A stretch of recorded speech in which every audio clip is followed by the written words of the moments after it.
Et tout de suite, la chronique de Nadia Paquero. Bonsoir Nadia. Bonsoir Manel. Alors ce soir, vous allez nous parler du bien-être en ce 9 juin. Le 9 juin, le monde célèbre la journée internationale du bien-être. Mais cette chronique donc intervient dans un contexte particulier, le contexte de la Covid-19 bien sûr.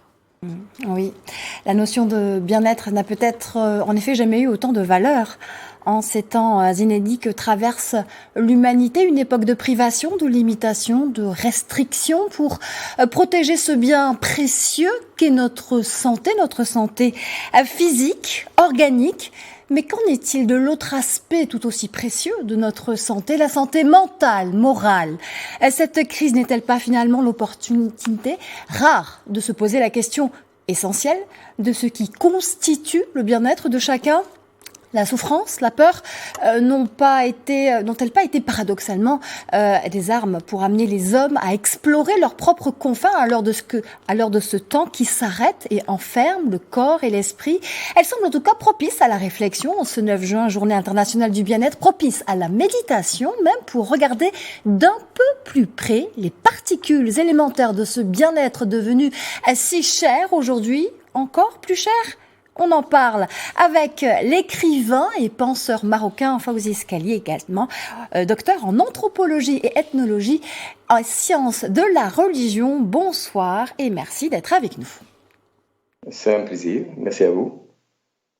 Alors, du bien-être matériel vers une forme d'intériorité, ce bien-être auquel nous aspirions avant le confinement, sera-t-il le même après l'ère post-Covid, selon vous ?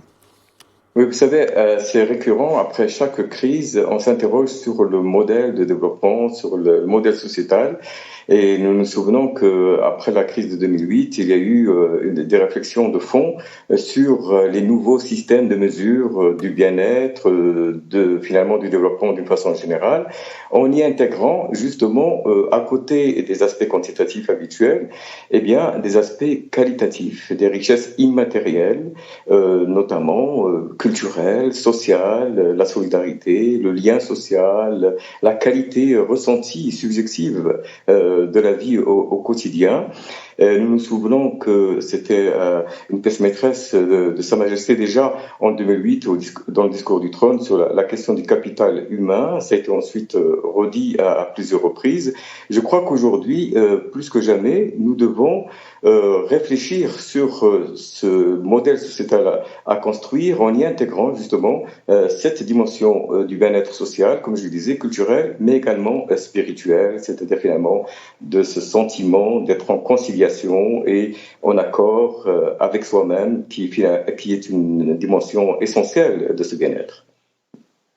Alors, ce 9 juin, journée internationale du bien-être, lève le voile sur une autre dimension de ce concept, le mal-être et son impact sur notre société.